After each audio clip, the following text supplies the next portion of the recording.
और मुंबई के अंदर जो आप मुंबई में बैठे हुए हैं, जो पूरे इस आयोजन का असर, इन दोनों चीजों पे मैं चाह रहा हूं, क्योंकि नाम के बारे में ये माना गया कि कोई भी नाम ऐसा ना हो जिसपे उन पे हमला करने में आसानी। जी। देखिए, मुझे लगता है कि इस जो ये 2 दिन की मुंबई में जो इंडिया की जो एक सम्मेलन हुआ है, इसको 2-3 रूप में देखना चाहिए। सबसे बड़ी बात मैं मानता हूँ कि अभी तक की जो इंडिया की जो सम्मेलन हुए थे या जो मेल मिलाप की गोष्ठियां हुई थी, वो उन राज्यों में हुई थी जहां पर की विपक्ष की सरकारें हैं, पटना में और बेंगलुरु में।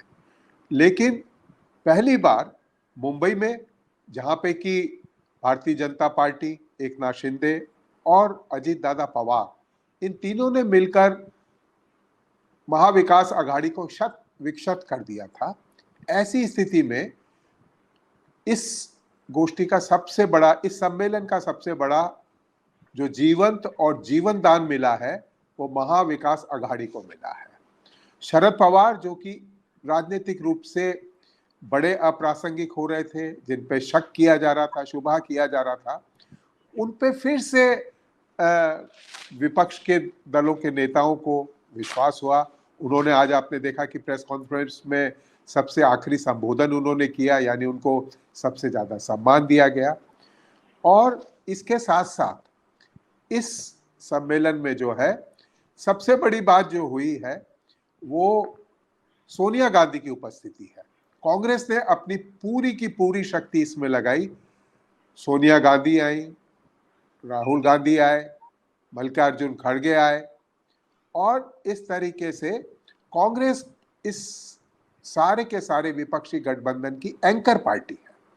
तो अगर एंकर पार्टी मजबूत होती है, साथ ही साथ महाविकास आघाड़ी, जहां पे कि महाराष्ट्र में 48 सीटें हैं, वहां पर एक फिर से सक्रियता आती है, फिर से जान आती है। और शिवसेना और कांग्रेस की जो केमिस्ट्री थी इस बार, जो मुंबई में, महाराष्ट्र में, वो देखने लायक थी। और 3-4 दिन से जिस तरीके से कामकाज चल रहा था, क्योंकि शरद पवार की पार्टी अभी भी थोड़ी इस तरीके की है कि उसमें कार्यकर्ताओं का अभाव है। कई लोग बाग अभी भी भागीदारी नहीं कर रहे हैं। और अनिल जी ने जैसे बताया कि कुछ लोगों को के ऊपर अभी भी ईडी ने रेड किए और ये हुआ। लेकिन उससे भी ज्यादा बात यह है कि आज ही अजीत दादा को एक और केस में ईडी ने बरी कर दिया। तो अभी भी वो मैसेज ये दे रहे हैं कि साढ़े संग रहोगे तो ऐश करोगे।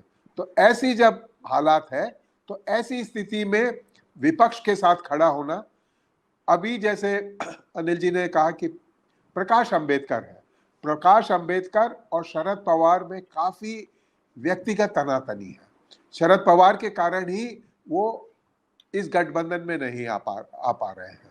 तो ऐसी, अगर शरद पवार अपना दिल बड़ा करते हैं, उनको आने देते हैं, क्योंकि वो पिछले चुनाव में उनकी भूमिका संदिग्ध थी।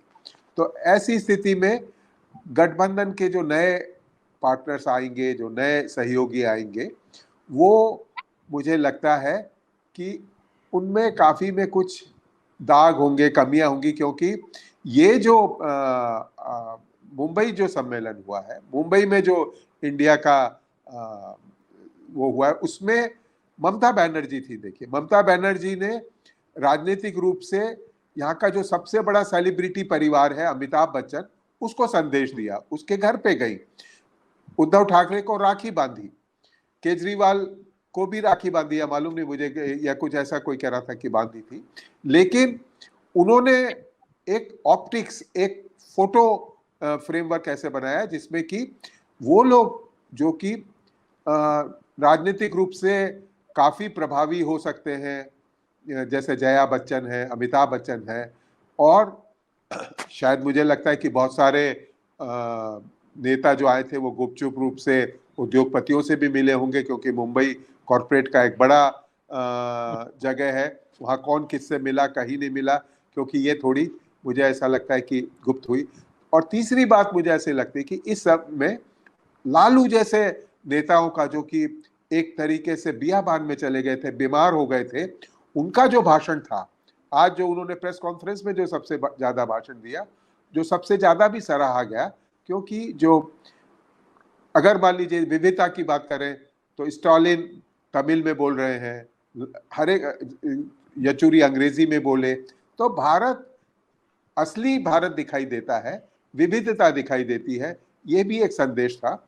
और जो कमेटियां भी बनाई गई हैं उसमें मुझे लगता है कि अभी भी जो गोदी मीडिया है उस पर बहुत निर्भरता है, और हम लोग भी जो अपना सारा नैरेटिव बनाते हैं, अनिल जी भी बता रहे थे, उन्होंने ये चला दिया, वो चला दिया, वो चलाएंगे ही, क्योंकि अगर अडानी और अंबानी अगर वो चला रहे हैं तो ये दोनों तो अभी नहीं बदले हैं ना। तो अगर ऐसी स्थिति में एक वैकल्पिक मीडिया के लिए भी ये लोग सोचते, तो मुझे लगता है कि अभी भी उनके लिए कुछ एक नई रचना की स्थापना हो सकती है।